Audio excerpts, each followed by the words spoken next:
What's going on, guys? Welcome to today's episode of Real G Real Talk. Today I have the CEO of Graceful Moves, life coach Gregory Gray. Greg, how you doing today? Doing really good, man. Thanks for having me. Of course. Thank you for joining us today. Let's get it started.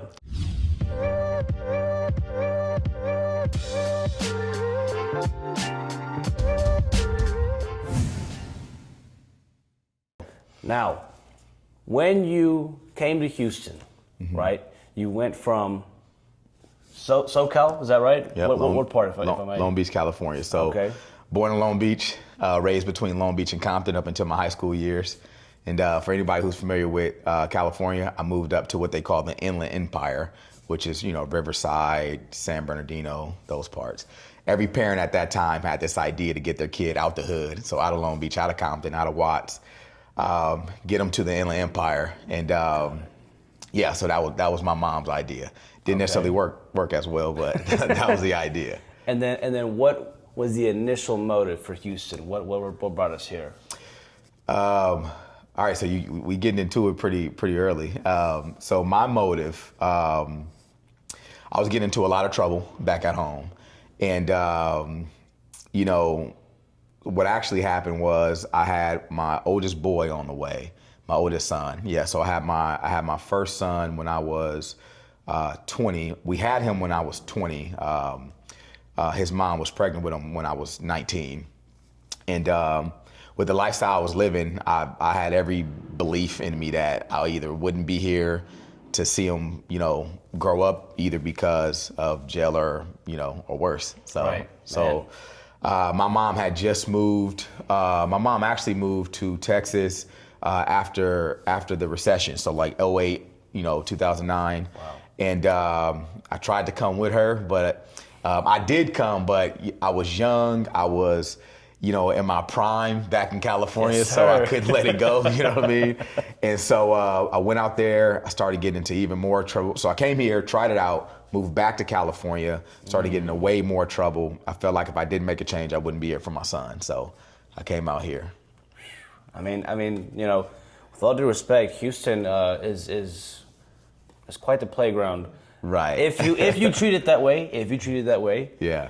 but And I did. When I Okay. first moved out here, I did treat it that way. Like I said, you can, like they say, you can take the kid out the hood, but you can't take the hood out the kid, right? So that was still in me for sure when I first moved out here. It was a chain of events that eventually made me, make the change. But Gotcha. but for me, it was a new environment, you know what I mean? And that's ultimately what I needed. I needed to change sceneries. New environment, new culture, new scene, like Yeah. you said. Now, fast forward to today, you still have that same story. You came, you went back, but now you're a 7-figure businessman in Houston. I mean, how did we even get to this point? You know, because I'll be honest, you're better than me. I'd have a little more fun, but how did we get to this point? Yeah, man. And so going back a little bit, although I was messing up in California, I was born to teenage parents. However, those teenage parents, they were entrepreneurs later on in life, right?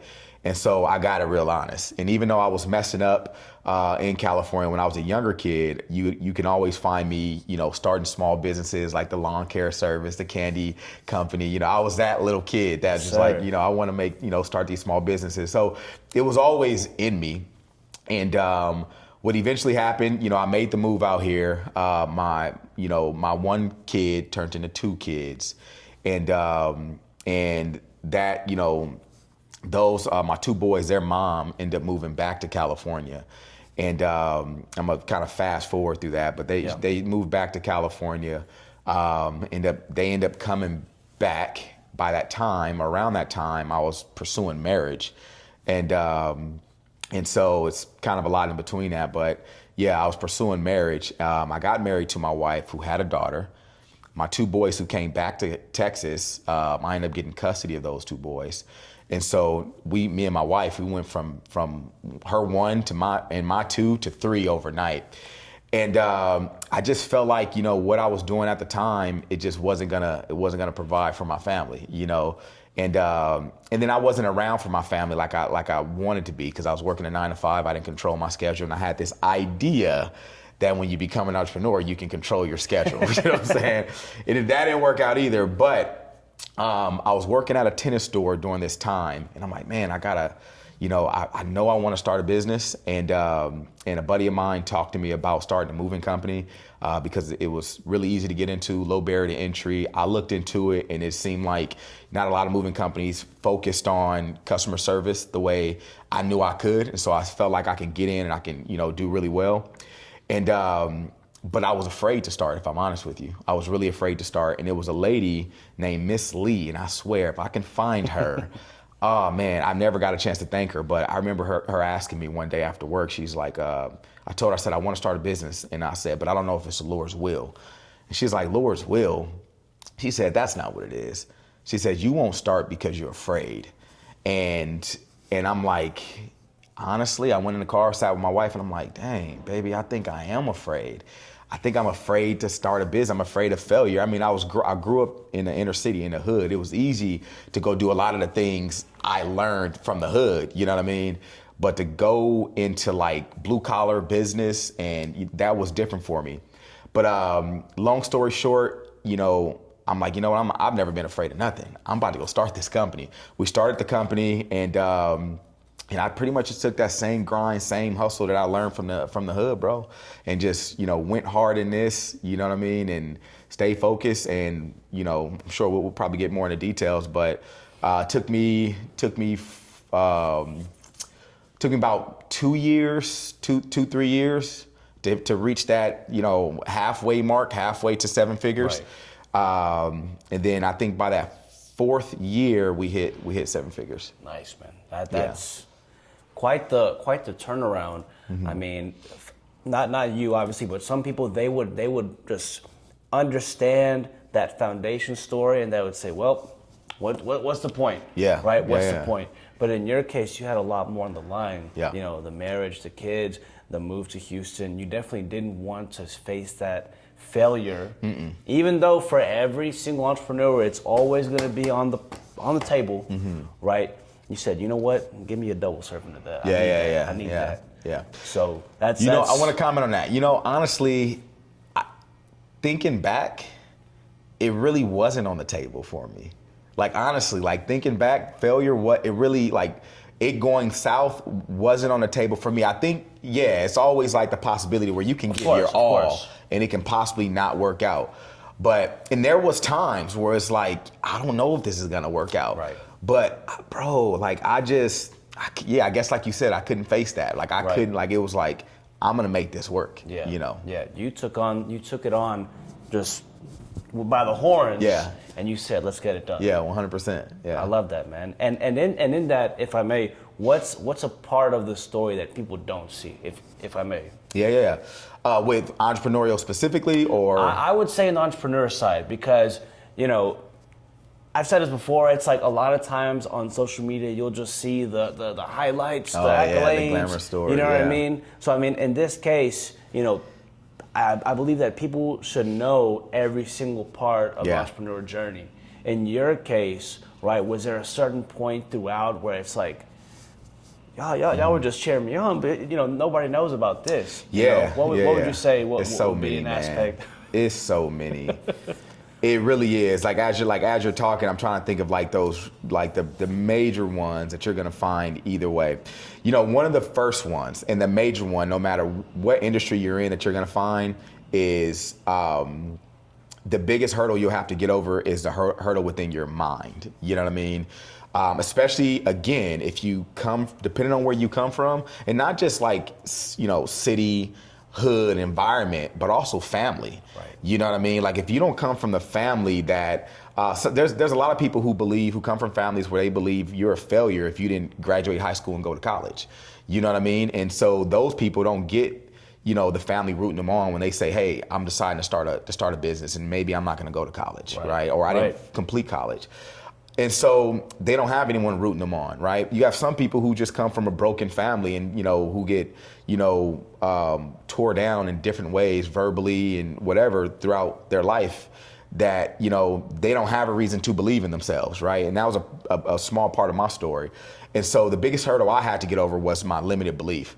I just didn't believe that, one, I could start a company. After I did, there were certain rooms I was afraid to step into. I didn't believe I belonged in certain rooms. Then I started hiring coaches, and then coaches started trying to push me into certain directions, and I would give them so much pushback, and they would always tell me, like, bro, like, your belief, like, you don't think you can do a lot of things. And, like they say, if you believe you can, if you believe you can't, you're wrong. If you believe you can't or you believe you can, you're right. Either way, right? So I would say the biggest thing is your belief. You know what I mean? I would encourage anyone who's getting into entrepreneurship, check that first, right? And never stop checking it. Meaning, like, stay reading the books, stay, be intentional about the circle you surround yourself with. You know what I mean? I'm intentional about putting myself around dogs. I love being around lions or lioness. You know what I mean? Right, I love it, And so anyway, limited belief is the biggest thing, like, those mental hurdles. Right. The second thing that I don't think a lot of people take into consideration is you can't. So a lot of people who start businesses, I've been hearing this more often lately. They start businesses because they was working for a boss or for a company, right? And they don't like the fact that they can't take off when they want to, or they don't make enough money. Or, they're like, I want to own my own thing so I can take off when I want and I can do this and do that or whatever, right? And it's like you do all that just to start your business and find out you actually own less of your time now. Right. You know what I mean? You actually make less money. As a matter of fact, there may be years where you lose money. You know what I mean? And entrepreneurship is extremely selfless. It's a selfless endeavor. Any good entrepreneur that's going to build something worth building, you know what I mean? That they have to be extremely selfless, right? It can't just be about when you're gonna buy your first house, right? Yeah. It has to be about when are you gonna help that employee buy his first house, right? I had an employee, who was working really hard to pay for lawyers and whatever to help his family get citizenship. So that had to become one of my goals now, right? Like, can I help him achieve his goals to help his family get citizenship, right? So yeah, so you have to be extremely selfless. You're not going to control your own schedule, your own time right away. That's something you have to build up to, and then just limited belief. Yeah, I would say those. Man, that's deep, because I don't think that when, like you said, when people are signing up for the entrepreneur journey, they're not initially thinking about let's just say your delivery guy for your produce, your employee who's been with you for 3 years now. And for you to take that extra step and ensure that they have a path to success for their goals. Absolutely, yeah. Where are you going to hear that from? Yeah. Where are you going to hear it now on this podcast? But other than that, I mean, that's intense, dude. Yeah. That's intense. Absolutely. Now, you mentioned mindset. When you look back to your younger self, yeah, right? What mindset or belief system had to die for this version of you to exist? Wow.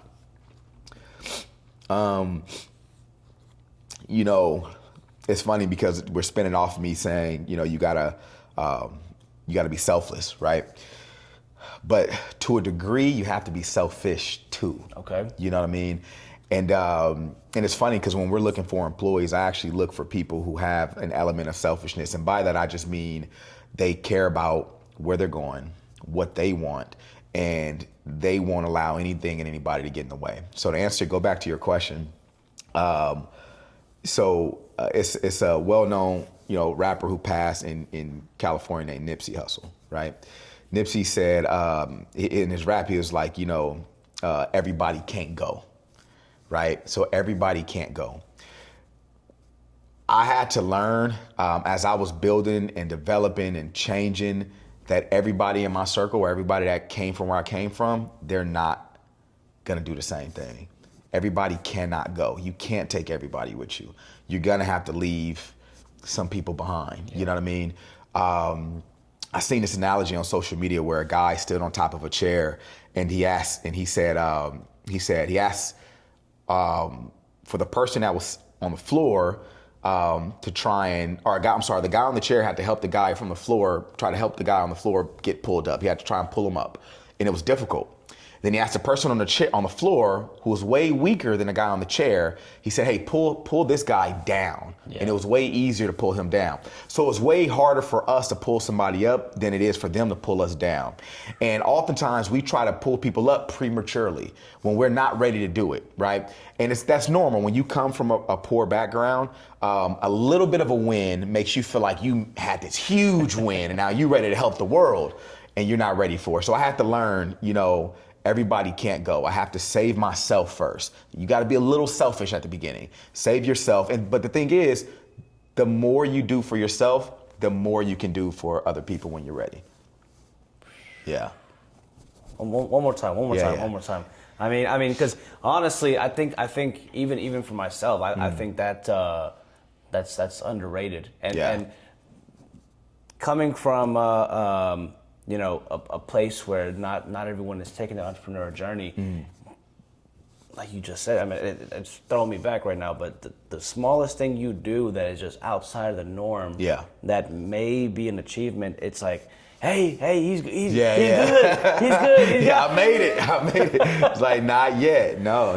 It's like, we're on the way, but just keep supporting me. That's all I can ask. But you know what? That also goes to the circle you're around, because when you change your circle, again, when you're around a bunch of achievers, high achievers, they're like, good job, right. But keep going. Yeah. You're not there yet. Yeah. But when your circle is like small-minded, and I say that loosely with respect, because we all had a small mind at a time. They think the smallest achievement, right? Yeah. You started a business. You can help me out. Right. You can give me money. You run it. You make X amount. You blah blah. It's like it don't work that way. Yeah. No, that's a great perspective. Thank you for sharing that. Now going back to the business, right? Now that you've seen the startup, the middle, today, what would you say was the hardest stage of that business growth? Was it starting, was it scaling, or was it leading? Ooh, I'm probably gonna be, maybe I'm gonna be a little different in this, I'm not sure, but for me, it was just starting. It was starting, because here's the thing. You have all these ideas of what it's supposed to be like, and you get slapped left and right with surprises. You know what I mean? Like, you didn't expect, that truck to break down, or maybe you did, but you didn't expect that bill to be $4,000. You know what I mean? You didn't expect, you didn't expect that one of your employees could possibly lose their life to cancer at some point. And how that would rock you, and how you would respond to their family, and how you would show up for the team. It's like, you just can't expect all these, unexpected things, I guess. You know what I mean? Not to be redundant, but it's a lot of unexpected things. So I would say, starting a business, you just run into so many different roads. You know what I mean? It's like you're going down a road that's just unpaved. You know what I mean? And so you're finding out as you go. The scaling part and all that, I mean, there was layers where it's like, this is hard to go from this 7-figure point to this 7-figure point, but that's the fun part to me. You know what I mean? Like that, like figuring that part out is the fun part. It's just it's to start, not unexpected surprises. That was gonna be my next question. Like, okay, you got the hard part, but what would be the fun part? Okay, and then on the scaling side, on the startup side, that actually makes a lot of sense. You're basically bootstrapping it from the ground up. Yeah. And it's like, hey, one day we'll get a sale, we'll get a service. Next day, hey, you didn't pay this, or this came up, so. Yeah. And I'm thinking on my part as well, smaller scale business, but still that initial is like, all right, you gotta keep a lot of unexpected things. Yeah. And a lot of things, like, we know how, depending on your background, you know how to hustle. Like, you know how to hustle. You know you have to make X amount. You have to spend X amount, then makes X amount to cover that, and then you reinvest. Like, you have to go re-up. You know what I mean? Like, you know that. Like, that's the basics. You know what I mean? Like, we all know that. But like, all the back end stuff, business structure. What's the best business structure? Partnerships. Should you do partnerships? You know what I mean? Right. Taxes, what's the best tax structure? You know what I mean? Our tax strategy to make sure that, because most money is made on those sides of things, and they're not teaching that where I'm from. You know what I mean? So yeah. Right. It really is something that is more by the book. Because like you said, you throw a rock in Houston or in California, you'll find a hustler. You'll find that. Now, at what point did you stop thinking like a hustler and start thinking like a CEO? What was that pivotal point? I love that, man. I love that question. I really do. That point was when we hit, can I use actual numbers? Yeah. When we hit 800,000, and I'm sorry, we hit 500,000, and I went to go get some coaching, right? Because that blew my mind. I didn't see myself even doing that, but it was like that came from straight hustle, right? But I stuck, right? So I went to go get some coaching, and I came back, and that very next year we hit 800,000. But then I hit another brick wall, and the things I learned to hit that 800 wasn't like, it wasn't a whole lot I learned. And a brother of mine, who's also in the industry, good friend of mine, Big Deal. So he runs Big Deal Moving, right? His name is also Greg. But I had a limited mindset. He was like, he comes from corporate. He was like, you're trying to do it all by yourself. You're doing the sales. You're on the trucks. You're doing way too much by yourself. You'll never get to that next place until you start hiring. You know what I mean? And he was like, you got to hire a sales guy. And I'm like, I gotta share, you know what I mean? Right. You know what I mean? But you know what? Let me take that back. It wasn't so much that I gotta share. It was, again, how do you train a sales guy? I know I do moves, so I know how to sell what I do. But I gotta systematize selling now. Like I gotta write out a system and train somebody on it. Yeah. How do you do that? And I was just afraid of that part. But that was I'm telling you, that right there changed everything for me. Like we went from, that year we hired a sales guy, we went from 800 grand to 1.8.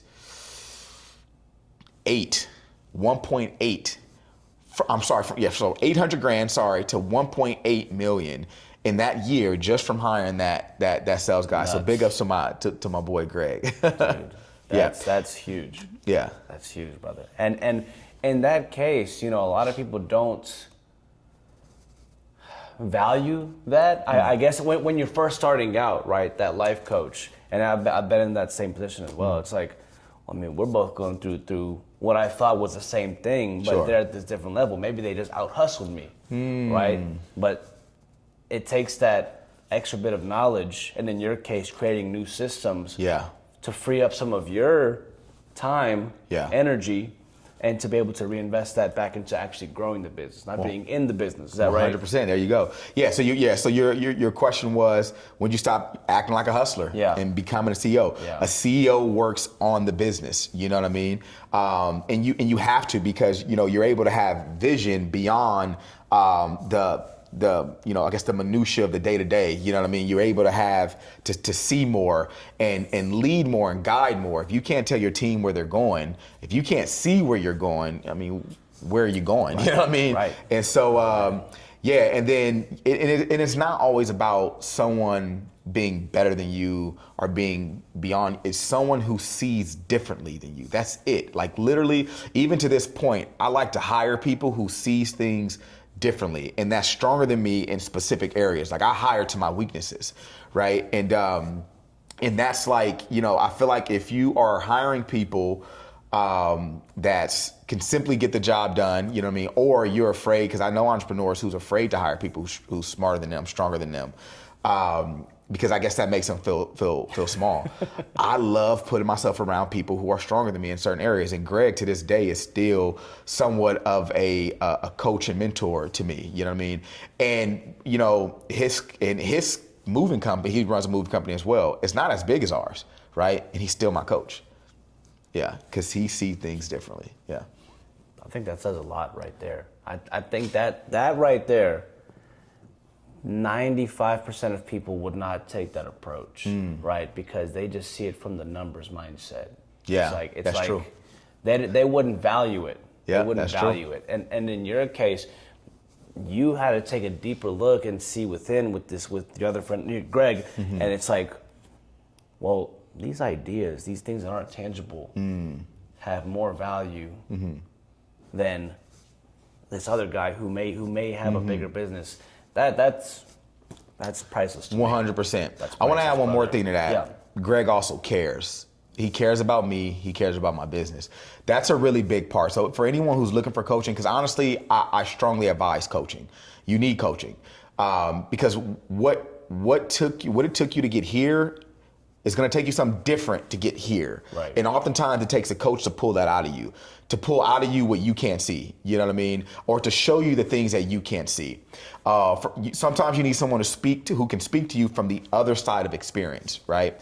Right. But at the end of the day, you need someone who cares. At least for me, I got to have someone who cares enough to let me know, because Greg can also be the type of person who's like oh, well, your company's bigger than mine, and why would I help you out, and blah blah blah. It's not like that, He's willing to tell me, pull my coattail when I'm tripping and I'm making a bad decision. Every other phone call we get on, he's like, "Did you check your numbers? Do you know your numbers? Do you know this? Do you know that?"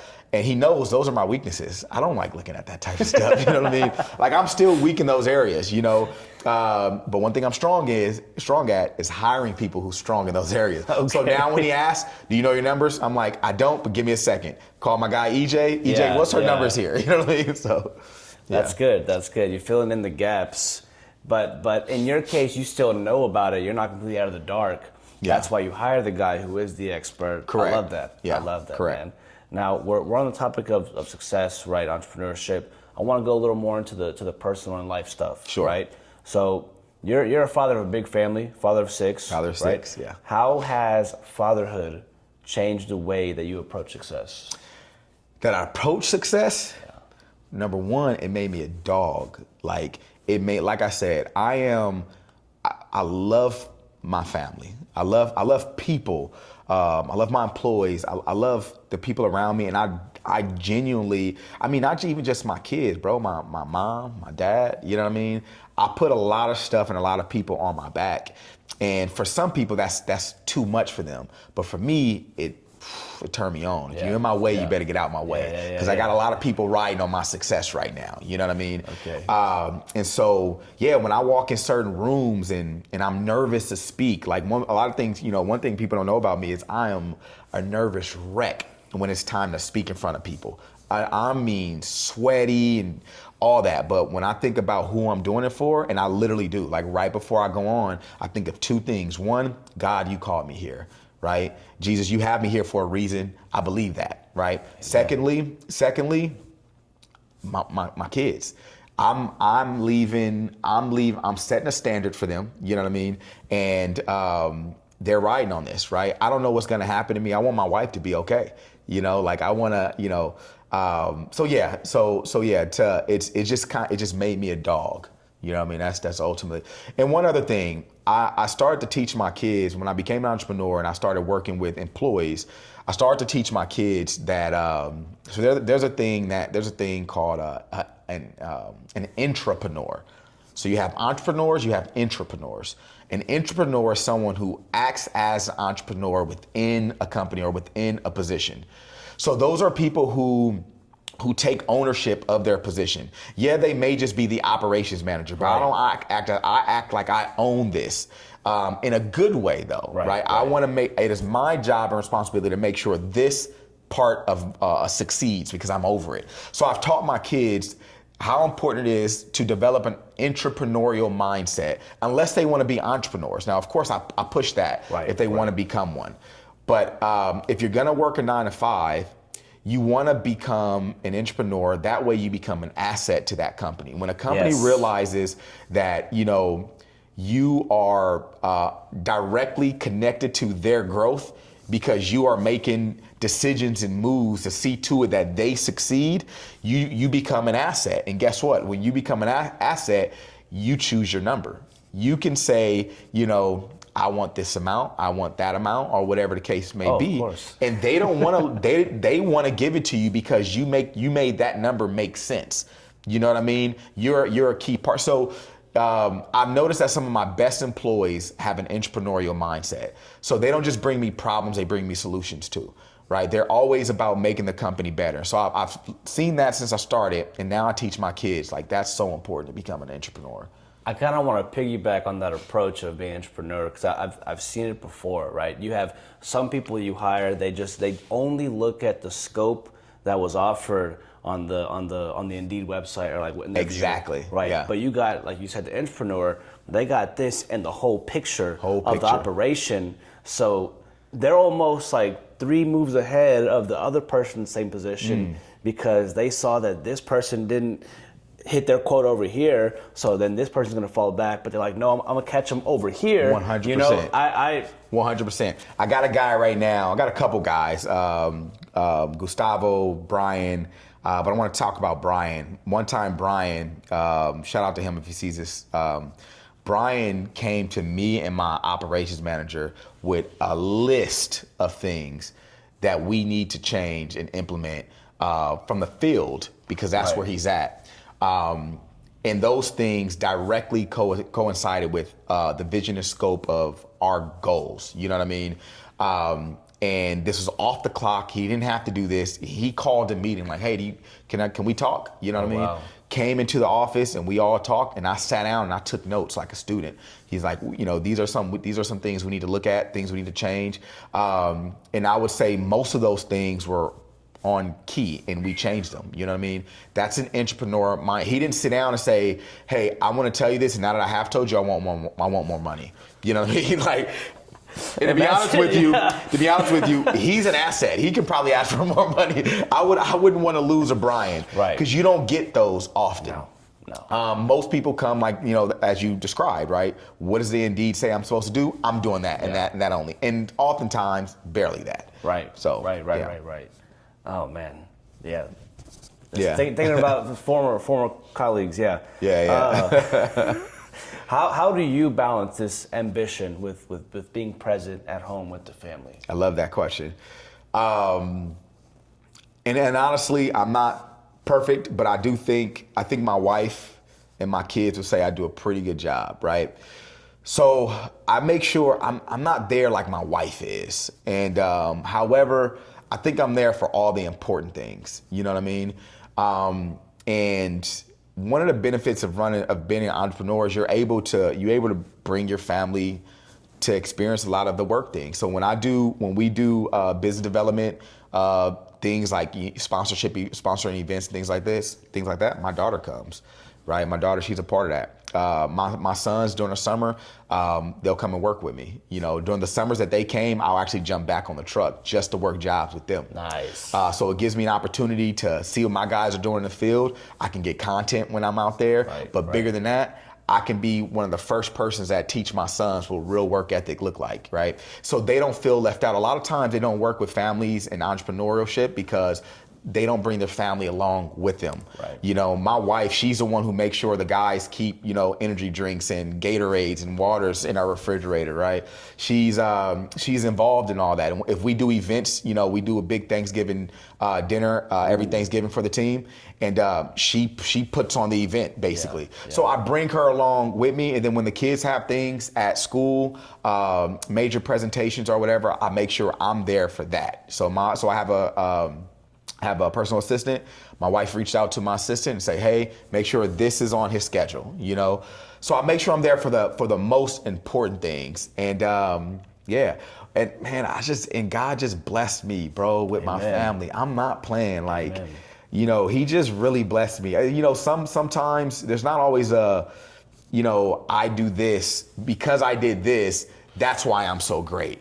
It's like, if it wasn't for the Lord, bro, I'm serious. Like, it just really works out for us. God has just blessed our family.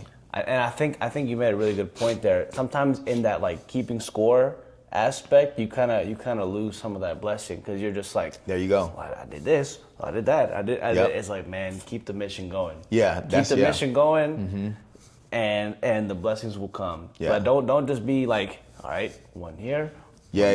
One there. Nah. You know, that I've seen that amongst people, and it's like that's not. It don't even work that way. Yeah, it don't even work that way. Right, exactly. Now, while we're on the topic of success, right, in your coaching, A lot of men want success. Sure. Right? But internally, there's some obstacles. What patterns do you see over and over? Yeah, that plays as obstacles. Yeah. Would you say it's those same limiting beliefs, or I see what you're saying. So I will always go back there. You know what I mean? I just feel like you can't overstate that, because limited beliefs is on every level too. You know what I mean? Like I've talked to my coach, and by the way, I have 1, 2, 3 coaches. You know what I mean? And so there's limited beliefs on every single level. You know, my fitness coach, I was just talking to him yesterday, and he caught himself in the middle of a limited belief while he's trying to coach us about ours. Wow. Yeah, I mean, it's on every level. And so anyway, I would say that's number one, just limited beliefs. And by that, I hope you guys can hear me, right? When it comes to limited beliefs, sky's the limit for you. Sky's the limit for you. There is no such thing of limits for real. There's just really not. What do you want to do? What did God give you a passion and desire to do? The only thing that will be stopping you is whatever that next thing that comes in your head saying, giving you a reason or telling you can't do it. So anyway, all right, limited belief. I would say the next thing is environment, right? Environment, you have to change your circle, right? Nothing changes until something changes. You know what I mean? You got to change your circle, change your environment. I think those are, don't give up. Take giving up off the table. Yeah. Take giving up off the table. Yeah. Those are the patterns that in your coaching you see. And I mean, when you're wrapping this up, you're giving the conclusion, right? At least for limiting beliefs, right? What's one practical that you give these students? Is it affirmations? Is it what would you say would be that one thing that would just put them in more of an abundance mindset instead of, like you said, scarcity, just limiting beliefs? Yeah. I'm gonna give 2 things. One of them is extremely modern. It's gonna, seriously. But if you use ChatGPT on a regular basis, okay, ask Chat, based on my behavior, what you know about me, what I've said to you, right? What are some things you think is holding me back, right? That's one approach. Wow. Another approach, you can go back on Chat, and I did this one. Go back on Chat, give Chat your 5-year goal. Your 5-year goal, and say, Chat, what's holding me back right now from achieving that 5-year goal, right? What do you see holding me back from achieving that 5-year goal? Because you don't understand that some of the questions you ask Chat is oftentimes exposing some of your limited belief. It's oftentimes exposing some of your weaknesses. You know what I mean? Some of those things that you want, and tell Chat to challenge you, right? That's a little more modern, but we have AI, let's use it, you know what I mean? And so the other thing I would say books. Yeah, books. Reading is really, really important. You know what I mean? Whatever you know, you don't know what you don't know. Right. Okay. Right. So you start reading more. Going to these seminars and things like that, that takes you to another level. That's huge, man. I don't use Chat often enough, but I think I will now just to use it, because it really is an unbiased sort of 360 point of view on what you got going on. Yeah. And you can tell me if I'm wrong here. It's just like dissecting what you're doing and what you're not doing. Yeah, and it's like, all right, you want to do this? Boom. Yeah. It has this whole, that's awesome, man. Yeah. Absolutely. What personal battle taught you the most about leadership? Personal battle taught me the most. Okay. So in 2022, our company took its biggest financial hit, where we almost had to close our doors, could barely afford payroll. It was bad because in Houston, there was the housing market got hit. It was post-COVID, right? And the end of 2022 and 2023 was probably the worst year for a lot of people as it relates to real estate. But obviously, we're a moving company. When real estate gets hit, we get hit. When people aren't moving, they're not moving. You know what I mean? Right. And so when that happened, though, we almost had to close our doors, and like I told you, I really care about my employees, and I had to consider, like, I may have to go to them and tell them, like, we're closing shop. And I couldn't face that. So I looked myself in the mirror and I just took responsibility, I took accountability. And what I seen when I looked in the mirror was I was over 300 pounds at the time. I had some really bad habits, you know what I mean? I wasn't the leader that I need. I was a leader that got my team to where they was, which was ultimately in a bad situation. I wasn't the guy that can get my team out of that, right? And so I began to self-develop. I knew that if I didn't start personal development, if I didn't get out of my limited belief, I began to, I was so used to blaming the economy. And a brother of mine was like, hey, bro, you got to choose your own economy. You know what I mean? And even though you know what I mean?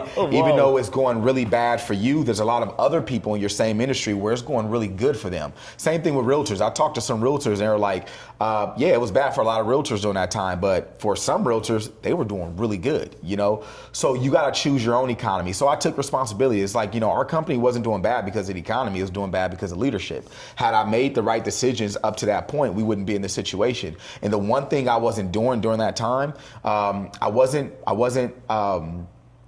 doing any business development. And the reason why is because what I told you, I was afraid to speak in front of people. You know what I mean? And so, so what I did was I began to take a speaking class, right? I was over 300 pounds. I was afraid to stand in front of people looking like that. So I got in the gym, I feel like my vocabulary was really short. So I just started reading more books. I started putting myself around more people. I literally just became a new person, and we got ourselves out of that hole.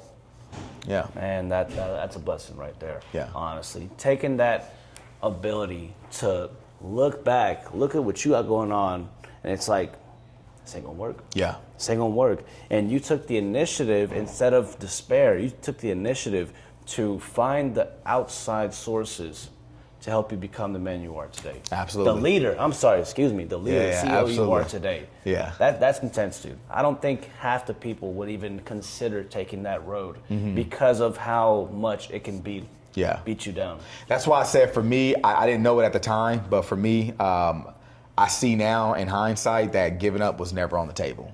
I was gonna ride this till the wheels fell off. You know what I mean? I got you. Yeah. I got a few more, and then we'll wrap this thing up here. Okay. What's the biggest misconception people have about strong men? Oh man, I guess that they're always strong. You know what I mean?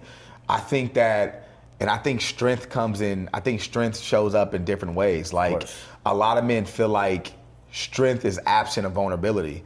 And you better be vulnerable with somebody, even if that's yourself. I journal, right? Even if that's journaling, you know what I mean? You better be vulnerable with somebody. If it's not nobody here on earth, better be vulnerable with the Lord. You got to be honest. Like, it's tough. Things are hard. I don't have the answer. I need to figure this out or whatever. But yeah, and especially with leaders, like everyone around you expects you to have the answer. So they're like reinforcing that idea that you're like ultimate, like you're superhuman. You know what I mean? The beacon of. Yeah, you know what I mean? And so, but that's just not the case. We don't always have the answer, And again, I am blessed to have the team that I have around me. I got a couple guys that I can be vulnerable with. You know what I mean? Every sales meeting, we're praying and we're opening up about different weaknesses that we have and where we can need help at. I don't have that environment. If I'm honest, not to be like I'm just above it all, but I don't. Like I have a good team that's like we're all one on one level. I'm not stronger than anybody. But it is a misconception that, I guess leaders / strong men, they have all the answers and they have it all put together, and we don't. And I think a key part to that is that vulnerability. I think that doesn't get talked about enough today. And in our case, having the Lord as our beacon, how can we lose? How can we lose? You can't lose. Come on. Right? You can't lose. I love that. That's priceless to me. Yeah. I love that. Man. Yeah. Yeah. What does legacy mean to you right now today? Legacy, man.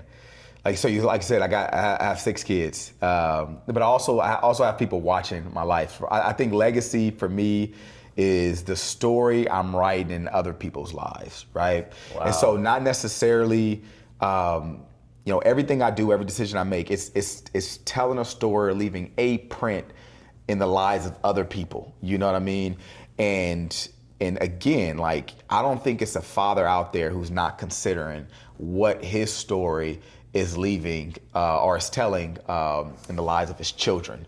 Am I telling my children to be men and women of faith? Am I telling my children to be focused, to persevere, to be leaders, to write their own story, right? To not allow their environment choose their direction, right? Am I telling my children that story? I hope I am. You know what I mean? So yeah, legacy is like, what story are we telling in other people's lives? Yeah. Greg, thank you for sharing your life story today. Yeah. Where can people connect with you or work with you? Yeah. So the easiest thing to not drop too many links is at official Gregory Gray on IG. In my bio is all my links, including the links to Graceful Moves. Okay, we'll put it down right here. And one last thing before I forget, what is next for Gregory Gray? What is next? Yeah, so I want to do more coaching for personal development and just give back to the community. You know what I mean? I hope here soon I'll be starting with elementary schools, high schools, and yeah. You're going on tour, what you're telling me. You're going on tour. Okay. Right, yeah. All right. Well, guys, that's going to be it for today's episode. Thank you all again for checking in with us. We will see y'all for the next one. Peace.